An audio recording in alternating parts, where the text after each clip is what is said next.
we are looking at our closings for July, and so far right now we are projected to have 813 closed home sales for the month of July in East Baton Rouge Parish. This is up 32% over July of 2019. We essentially had a pause in April and May this year with all of the shutdown. We saw a decrease in closed home sales for the months of April and May. By June, we could see that buyer and seller confidence spiked, with a 12% increase in closed home sales year over year from June 2019 to June 2020. And right now, the market has just, like I said, been in a frenzy, buying and selling. It is a bit difficult for buyers right now, strictly because the market is so extremely competitive. We're seeing a very short days on market. The supply and demand ratio is in favor of the seller, where we are now just gaining inventory. During the months of April and May during the shutdown, we also saw a decreased percentage of new listings hitting the market. And so now that new listings are finally hitting the market, buyers are fighting for these houses. I mean, we have a lot of multiple offer situations, a lot of homes that are selling in just days, sometimes hours, if the property is priced right. And again, we haven't seen a month with over 800 closed home sales in a month since October of 2005 after Hurricane Katrina. Prior to pandemic, we were already experiencing low inventory levels. And of course, with the pause button, there was a lot of pent-up demand. A lot of people who planned to put their houses on the market for spring essentially put it on hold. And so essentially all at once, when they started opening phase 1, phase 2, people were more confident in putting their homes on the market. They started to do that, as well as the buyers, and then coupled with the big drop in interest rates created this frenzy.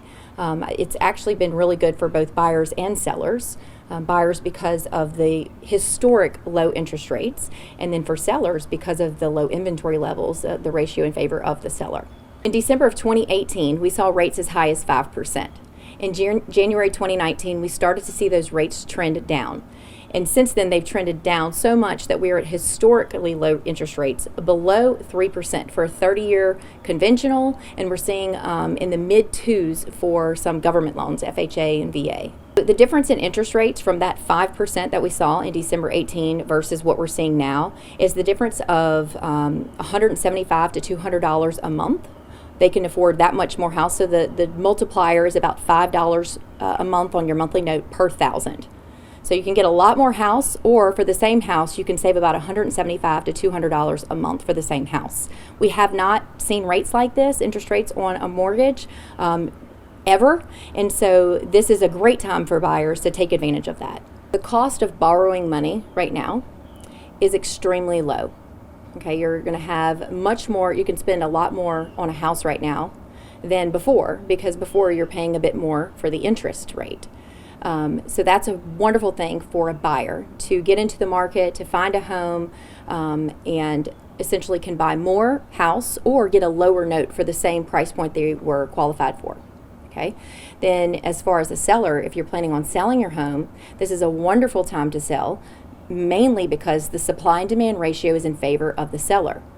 Now, this is a very, very rapid changing situation, as we saw a decrease in closed home sales in April and May, and then the pent-up demand has caused a frenzy for, starting in June and July. I don't think that the frenzy that we're seeing is necessarily sustainable. So who knows how long that this frenzy will last, and how long the supply and demand ratio will be in favor of the seller.